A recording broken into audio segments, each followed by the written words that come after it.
नमस्कार दोस्तों, मैं पवन।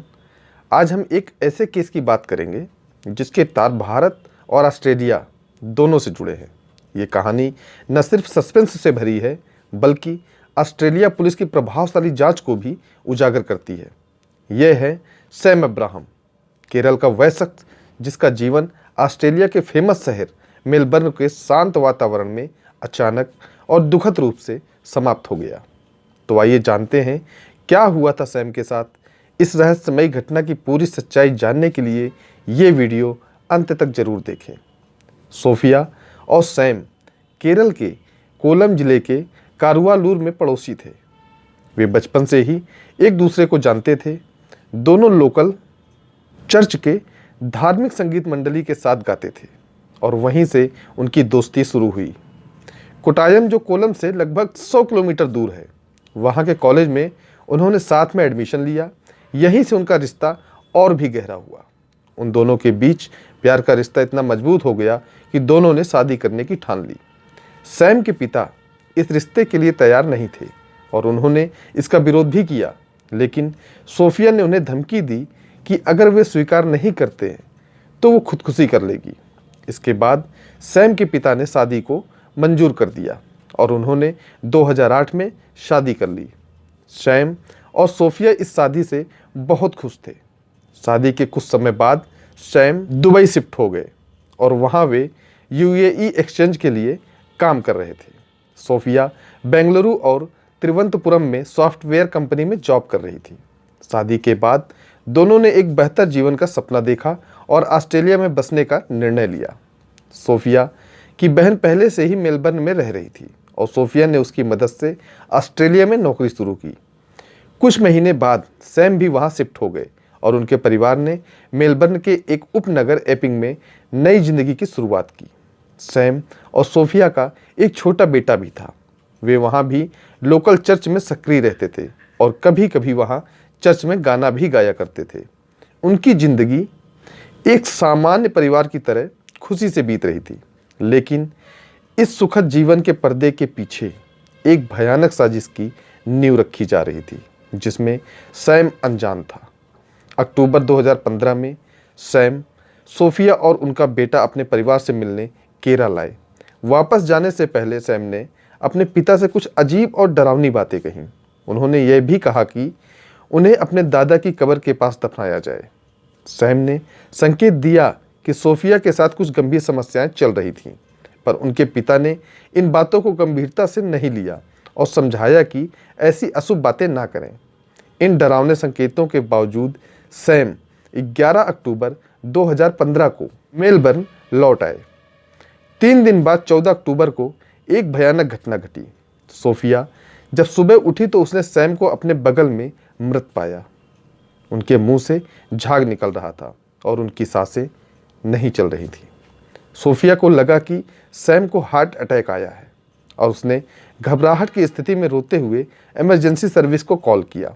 डॉक्टरों ने आके सैम के ऊपर सीपीआर का प्रयास किया, पर उनके आने से पहले ही सैम की मौत हो चुकी थी। सैम की बॉडी को पोस्टमार्टम के लिए ले जाया गया और शुरुआत में इसे एक प्राकृतिक मौत माना गया। सोफिया ने जल्दी से सैम के शव को अंतिम संस्कार के लिए केरल ले जाने की व्यवस्था की। केरल में सैम अब्राहम का अंतिम संस्कार हुआ। सोफिया और उसका 7 साल का बेटा शव के साथ आए थे। सोफिया का व्यवहार एक दुखी विधवा के समान था। सोफिया सैम के शव के पास बैठकर रो रही थी। सैम को दफनाने से पहले सोफिया ने उनके सर पर चूमते हुए उन्हें अलविदा कहा। अंतिम संस्कार के कुछ दिनों बाद सोफिया अपने बेटे के साथ ऑस्ट्रेलिया वापस आ गई और वह हर हफ्ते अपने ससुराल वालों से फ़ोन पर बात करती रही। सोफिया के इस अपनेपन वाले व्यवहार में कभी भी सैम के पिता या उसके घर वालों के मन में कोई संदेह नहीं आया। उन्हें पता ही नहीं था कि उनकी बहू ने अपने साथ कितने गहरे राज छुपा रखे थे। लेकिन अगस्त 2016 सैम की मृत्यु के लगभग 10 महीने बाद अचानक सोफिया का कॉल आना बंद हो जाता है। इससे सैम के पिता और उनके परिवार वालों को सोफिया के साथ कोई अनहोनी होने का डर लगने लगता है। उन्होंने ऑस्ट्रेलिया में अपने जानकारों से जब सोफिया की खबर लेने के लिए कहा तो जो उन्होंने सुना वो सुनकर उनके होश उड़ गए। ऑस्ट्रेलिया पुलिस ने सोफिया और अरुण नामक एक व्यक्ति को सैम के मर्डर के आरोप में गिरफ्तार कर लिया था। ये सुनकर उन्हें यकीन नहीं हुआ कि ये सब सच में हो रहा था। सैम के परिवार को ये सुनकर बड़ा धक्का लगा, क्योंकि उन्हें कभी ऐसा अंदाजा भी नहीं लगा था कि सैम का मर्डर हो सकता है। उनके मन में कई सवाल उमड़ रहे थे। कौन था ये अरुण और सोफिया का इस मर्डर से क्या ताल्लुक है? सैम की मौत के बाद शुरुआती जांच में डॉक्टर ने पुलिस को बताया कि सैम के शरीर में जहर पाया गया था। इससे वहां की पुलिस के कुछ अधिकारियों ने इस केस को प्राकृतिक मृत्यु मान कर बंद न करने की गुहार की थी। हालांकि सोफिया ने सैम की डेड बॉडी इंडिया भेजकर अंतिम संस्कार करवा दिया था, लेकिन उन अधिकारियों के अनुरोध पर इस केस को खुला रखा गया और गुप्त तरीके से इस पर जांच चलती रही। इसी बीच पुलिस एक गहन जांच में लगी हुई थी।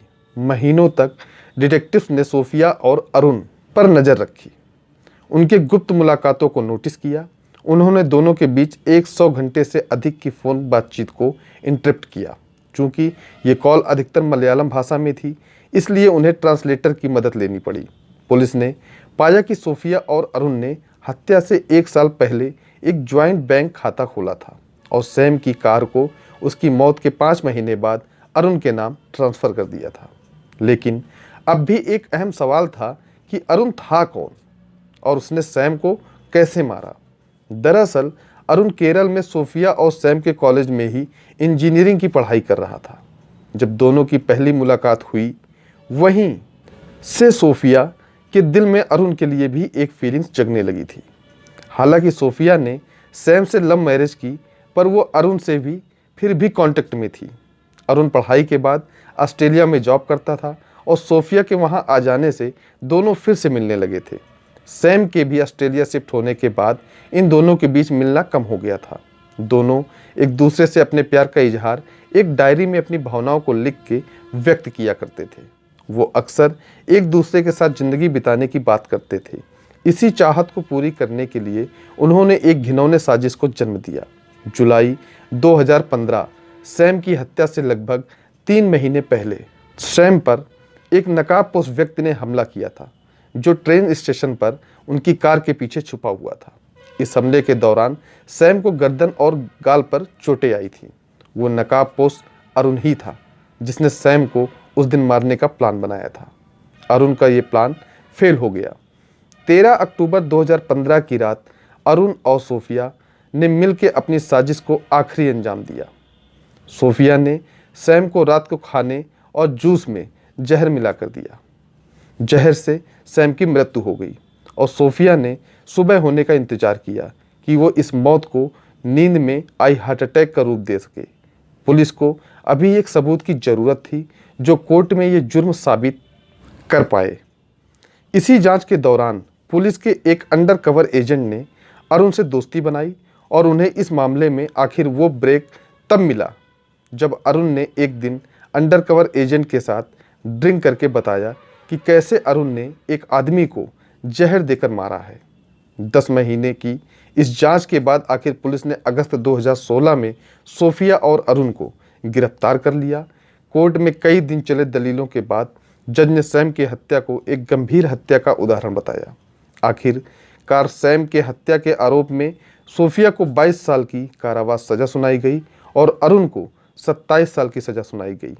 यह केस एक दुखद सच्चाई का उदाहरण है कि कुछ लोग नाजायज़ प्रेम के नाम पर किस हद तक जा सकते हैं। यह विश्वासघात की एक ऐसी कहानी है जो मेलबर्न के शांत उपनगरों में उभर कर सामने आई, जिससे एक छोटा बच्चा पिता के बिना, माता पिता बेटे के बिना और एक समुदाय सदमे में रह गई। दोस्तों, इस कहानी को सुनाने का उद्देश्य आपका दिल दुखाना नहीं है, आपको परेशान करना नहीं है, बल्कि आपको जागरूक करना है, सचेत करना है। इस वीडियो में अपना कीमती समय देने के लिए आपका धन्यवाद। आप जहां भी रहें सतर्क रहें, स्वस्थ रहें। मिलते हैं फिर किसी नई वीडियो में नई कहानी के साथ। जय हिंद, जय भारत।